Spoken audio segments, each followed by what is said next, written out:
तो क्या हाल चाल। सो भाई स्टडी टॉपिक में सबसे पहला क्वेश्चन अराइव इस बंदे ने किया है कि भाई what are acid base and salts. इसके ऊपर एक वीडियो बना दो। तो चलिए वीडियो को हम शुरू करते हैं।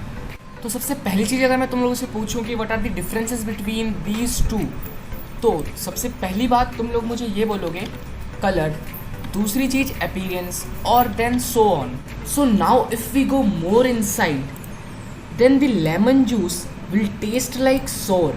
देखो जो नींबू होता है वो खट्टा होता है, so that is the point. तो फिर बात करें हम सोप वाटर की तो ये बिटर होता है, मतलब कि कड़वा जिसे कहते हैं, है ना।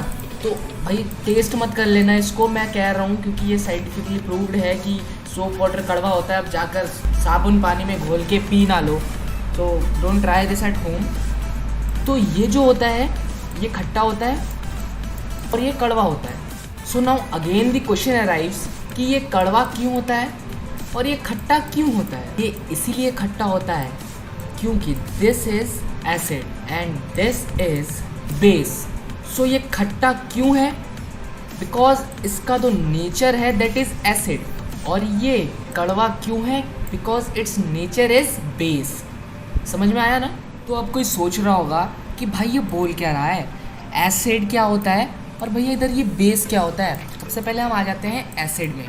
तो अब जो नए हैं उनको एसिड का मतलब ये लग रहा होगा कि कहीं पे अगर हम उसको गिरा देते हैं तो वो जल जाता है। एक तरीके से तुम लोग सही हो, क्योंकि एसिड वर्ड जो है ना वो रिप्रेजेंट करता है एक बर्निंग इफेक्ट को, राइट। तो अब हम आ जाते हैं हमारे मेन पॉइंट पे, that is acid.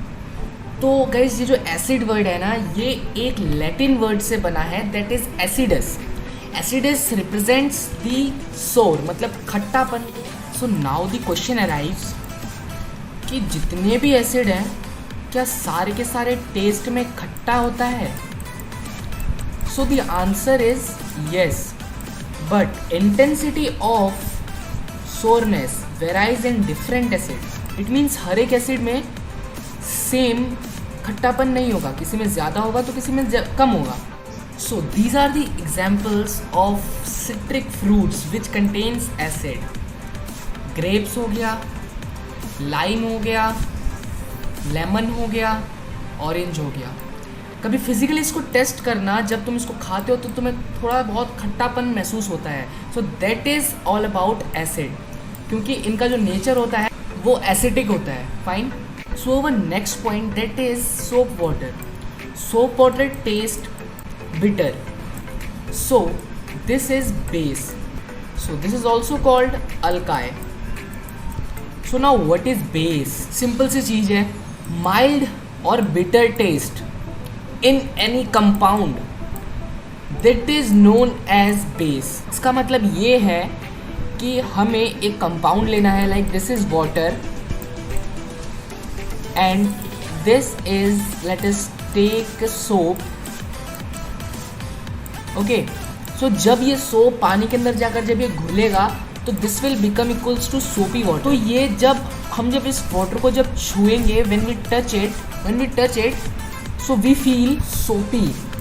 so guys now the question arrives कि हम ऐसी किस चीज़ को वाटर के साथ मिलाएं या फिर किसी और सब्सटेंस के साथ मिलाएं कि वो बेस बन जाए। तो let us take the example of baking soda, hair washing soda and then quicklime. So guys आप लोगों को पता होगा कि अगर हम इसको वाटर के साथ ऐड करते हैं तो कुछ झाग सा और बबल्स कुछ होता है।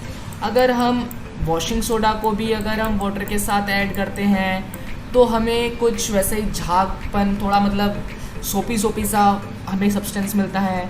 और सेम लाइक एज क्विकलाइम को भी अगर हम वाटर के साथ ऐड करते हैं, सेम लाइक बेकिंग सोडा की तरह रिएक्शन मिलता है। So these are the examples of the substance can be added to water to change its nature in base. Clear? So अब हमें ये क्लियर हो गया है कि what is base and acids. Acid क्या होते हैं? सोर होता है। बेस क्या होते हैं? बिटर होते हैं। एंड एग्जाम्पल्स भी मैंने आपको दे दिए हैं एसिड के, लेमन, लाइम, ऑरेंज एक्सेट्रा। और बेस के भी मैंने आपको दे दिए हैं, सोप वगैरह, शैम्पू वगैरह, ये सब, मिल्क एंड दीज ऑल। सो ये क्लियर हो गया। तो अब सबसे बड़ा सवाल पैदा होता है एंड दैट इज़ कि अगर बेस को और एसिड को हम एक कंटेनर या फिर बीकर में स्टोर करते हैं तो क्या वो एक्सप्लोड हो जाएगा, क्या वो सिंपली से मिक्स हो जाएगा, क्या वो मिक्स नहीं होगा, क्या होगा, क्या मतलब आंसर अगर तुम लोग को आता है तो तुम प्लीज़ जाकर कमेंट सेक्शन में बताओ। जो भी इस क्वेश्चन के आंसर को दे देगा नेक्स्ट वीडियो में he will get my shot out. और अगर इस वाले क्वेश्चन का अगर तुम्हें आंसर नहीं पता तो अगले वीडियो में इसके नेक्स्ट पार्ट में मैं इसका आंसर तुम लोगों को बता दूंगा। थोड़ा बहुत भी अगर समझ में आया तो यार प्लीज़ चैनल को सब्सक्राइब कर देना, वीडियो को लाइक करना बिल्कुल भी मत भूलना और मिलते हैं इसके नेक्स्ट पार्ट में। तब तक के लिए गुड बाय।